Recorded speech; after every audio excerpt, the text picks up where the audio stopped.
ময়মনসিংহ ভালুকায় সবজি ক্ষেত নষ্ট করেছে প্রতিবেশীর গরু। ভালুকা প্রতিনিধি জেলা শাহিন আলম জানান, বুধবার দুপুরে প্রতিবেশী মান্নান শেখের বাড়ির লোকজন সবজি ক্ষেতের পাশে গরুর রশি লম্বা করে বেঁধে দিলে গরুটি সবজি ক্ষেত নষ্ট করে দেয়। জানা যায়, বিষয়টি জানালে গরুর মালিক অসহায় সবজি ক্ষেতের মালিক রাজুই ইউনিয়নের পারুল মিয়া গ্রামের আবুল হাশেমের মেয়ে অসহায় রহিমা খাতুনকে মারপিট করে আহত করে।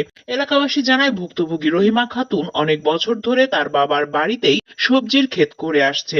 একই গ্রামের মান্নান শেখের স্ত্রী, মেয়ে ও পুত্রবধূ অসহায় এই পরিবারটিকে বিভিন্নভাবে সবজি ক্ষেত সহ আরো অন্যান্য ক্ষতি করে আসছে। ভুক্তভোগী রহিমা গরুর রশি খাটো করে বেঁধে দেওয়ার ফলে তাসলিমা, তমা, ফাতেমা বেগম সহ আরো ৫-৬ জন মিলে তাকে গালমন্দ করলে রহিমা বেগম প্রতিবাদ করায় তাকে লাঠি দিয়ে তার মাথা সহ সারা শরীরে আঘাত করতে থাকে। এক পর্যায়ে সে অজ্ঞান হয়ে গেলে এলাকাবাসী এসে তাকে উদ্ধার করে ভালুকা স্বাস্থ্য কমপ্লেক্সে চিকিৎসার জন্য পাঠিয়ে দেয়। প্রতিবেশীরা আরো জানায়, রহিমার স্বামী অনেক বছর আগেই মারা গেছে। সে এতিম সন্তানদেরকে নিয়ে জীবনযাপন করছে। বর্তমান ইউপি মেম্বার হুমায়ুন কবির খান জানায়, একাধিকবার দরবার করেও কোনো সমাধান করতে পারেননি। সাবেক মেম্বার রমিজ মিয়া জানায়, মান্নান শেখেরা খারাপ প্রকৃতির লোক, প্রশাসনই পারে এদের বিচার করতে। এই ঘটনায় মাজেদা বেগম বাদী হয়ে ভালুকা মডেল থানায় ৩ জনের নাম উল্লেখ করে আরো ৩ জনকে অজ্ঞাত আসামি করে অভিযোগ দায়ের করেছেন। ফসলের করছিলাম সবজি খাই, তো ওই সবজি ক্ষেতের মধ্যে তাসলিমা গরু নিয়ে এসে বাজার দেয়। তো ওই ফসলের ক্ষেত আরও অনেকবার তারা নষ্ট করতে, আমরা ফসল করে রাখতে পারি না। তারপর আমরা যখন বাধা দিই, গরুটাকে সরায় দেওয়ার পরে তারা ক্ষিপ্ত হয়ে ৩-৪ জন মিলে তার মা ফাতেমা আর ওনার নাম যে মারধর করছে তার নাম তাসলিমা, আরেকজন ছেলের বউ তমা, তারা ৩ জনে মিলে আমাকে আমার মাকে অনেক মারধর করছে। এলাকাবাসী যারা ছিল তারা সবাই দেখছে, তাদেরকে বাধা দিয়ে আটকে রাখতে পারেন। আমাদেরকে লাঠি দিয়ে মারছে, তারপর হাত দিয়েও মারছে। আবার এই যে গরু বাঁধার যে একটা লম্বা একটা শক্ত কাঠি থাকে, ওটা দিয়ে মারছে, লাঠি দিয়ে মারছে। আর এই যে হাতে আঘাত দিচ্ছে, হাত ভেঙে ফেলছে, আমার পুরো শরীরে আঘাত, পুরো শরীরে ব্যথা। আমার মাথার চুল টানছে, চুলে মাথার মধ্যে বাড়ি দিছে, মাথা ফুলে গেছে।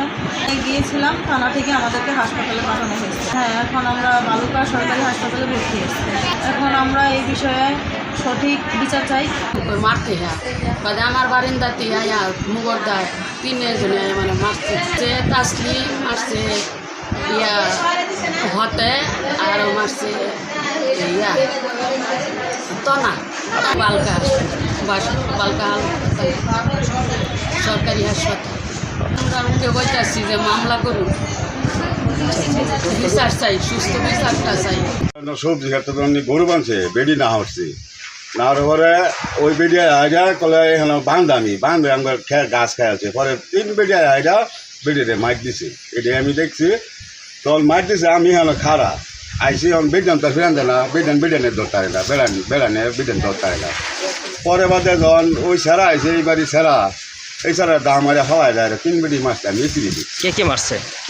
ওই যে তারা 3 ভরি করে মারছে, নাম জানি না আমি। আর রোগী কোথায় আছে? রোগী বোধহয় হসপিটাল গেছে, কাল্লা লইয়া বালকা লইয়াছে। কে মারছে? নাম কি? কেন মারছে?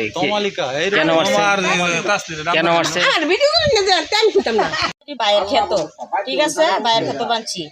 পরে আমার যারা তো বুনে নিয়ে খাড়া করে বান্ধাতেছে, তার ক্ষেতও গেছে না, খাড়া করে বান্ধাতেছে। পরে আমি কইলাম কি, রাফা খাড়া করে বানলা কি লিগা? প্রতি বাছুর বাঞ্চত লম্বা করে বাঞ্চিস কি লিগা? না, আমি তো লম্বা করে বানি নাই, অতানি দুধের বাছুর, এটা তোমার ক্ষেত ফসিল নাই, কিছু নাই। মনে করো তুমি এটা লইয়া সবসময় বাজাবাজি করো, এটা কি? তোর তুই তোর জিনিস আমার ক্ষেত আইতাতো না, তোর জিনিস আইলে খবর খারাপ হইব। আমি তো কি খবর খারাপ করবা? এটি হয়ে পরে তার মাইয়া অনেক খারাপ বাসা দেয়া আমার মারে বকতাছে। মাইরে আমার মারছে, আমি কি ওখানে কি করাম? পরে তারও আমি চুলো ধরছি, ঠিক আছে।